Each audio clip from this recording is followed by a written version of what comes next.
Good evening, everyone. My name is Dan. My serial number is S1022561H4. And now I'm going to be doing my presentation on human resources. Chapter 4 Recruitment and Selections. This chapter has 9 steps, which I will go through eventually.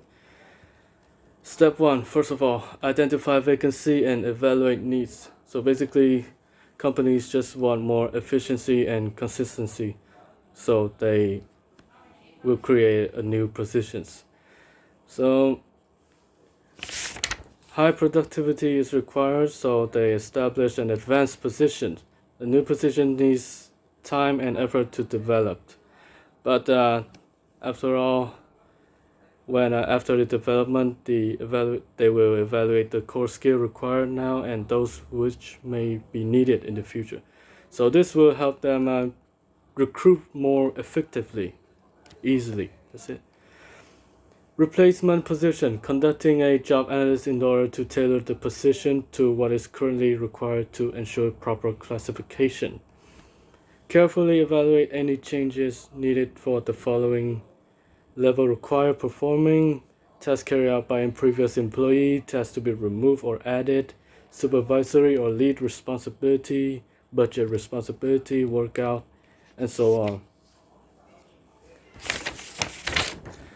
So all of this just can be shorted as do what you can, do your best, but still keep the productivity and know your strength. Do your best, but don't overdo it or you will collapse. That's it. Moving on. Step 2, develop position and description. This is the core of successful recruitment. Develop interview questions, evaluations, and reference check. A well-written position or job description will be first impression, attract the best suited one, and provide opportunity for them. Serve as documentation to help prevent or defend against discrimination complaints. Employee retention as turnover is highest with newly hired employees. Know how to work efficiently, control the workflow personally, and accountability. Establish a clear distinguishment of responsibility and competencies. Used for career planning and training by providing clear distinctions between level of responsibility and competencies required. So this means capability to maintain revenue from the new employees are often really high.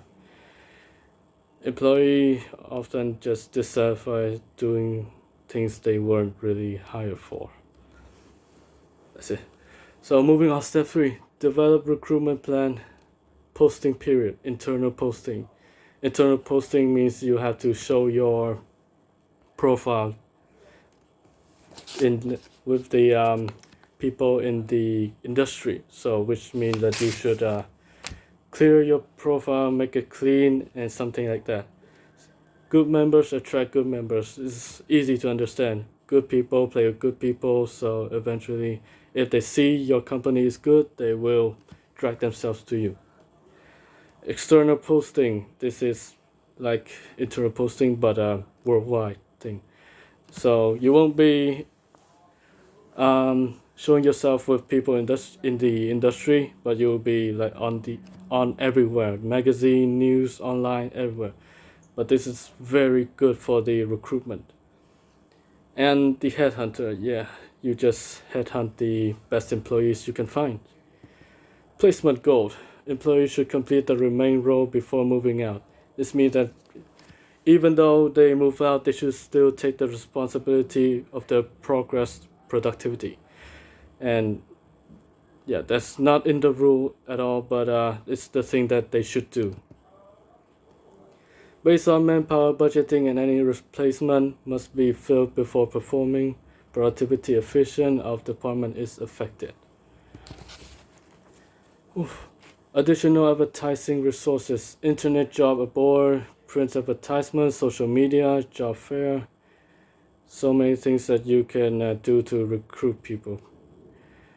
Resume banks, an applicant tracking system operated by an independent commercial firm. Another good source for identifying qualified candidates. So that is the thing that they should do to remain the productivity and efficiency. Step 4. Select search committees.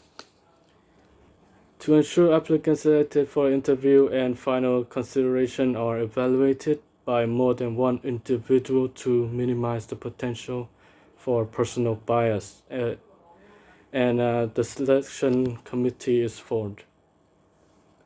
So they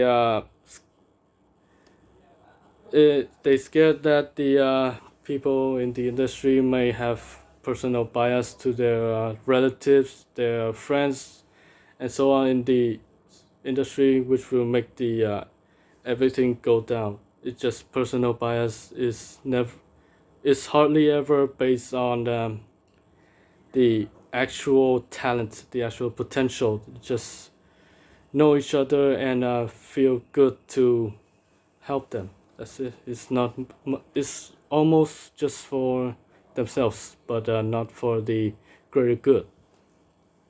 So the hiring management will identify member who will have direct and indirect interaction with the applicants in the course of their job. Departments that lack diversity in their own staff should consider appointing staff outside the department to search committees or develop another alternative broaden the perspective of the committee. The hiring management will determine the size, no more than 6, and composition of the committee based on the natural positions. So at least a job specialist, something like that, must ensure the applicants under considerations has no conflicts of interest in relations. Ensure their well equipment for the role, and they should have experience and understanding of the law related to affirmative action and equal employment opportunity. That's it for step 4. Step 5.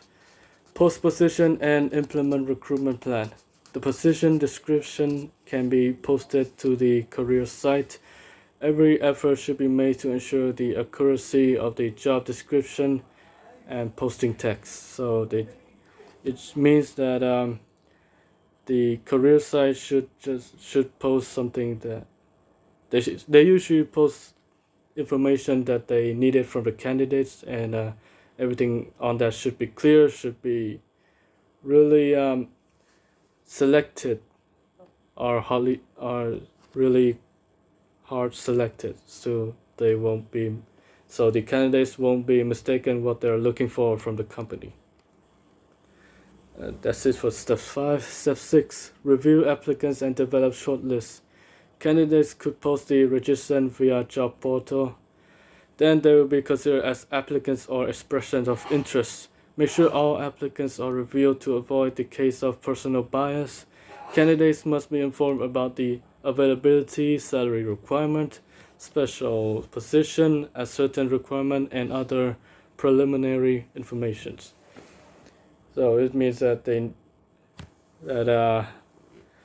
need to know what they're capable of, so they can register in the positions.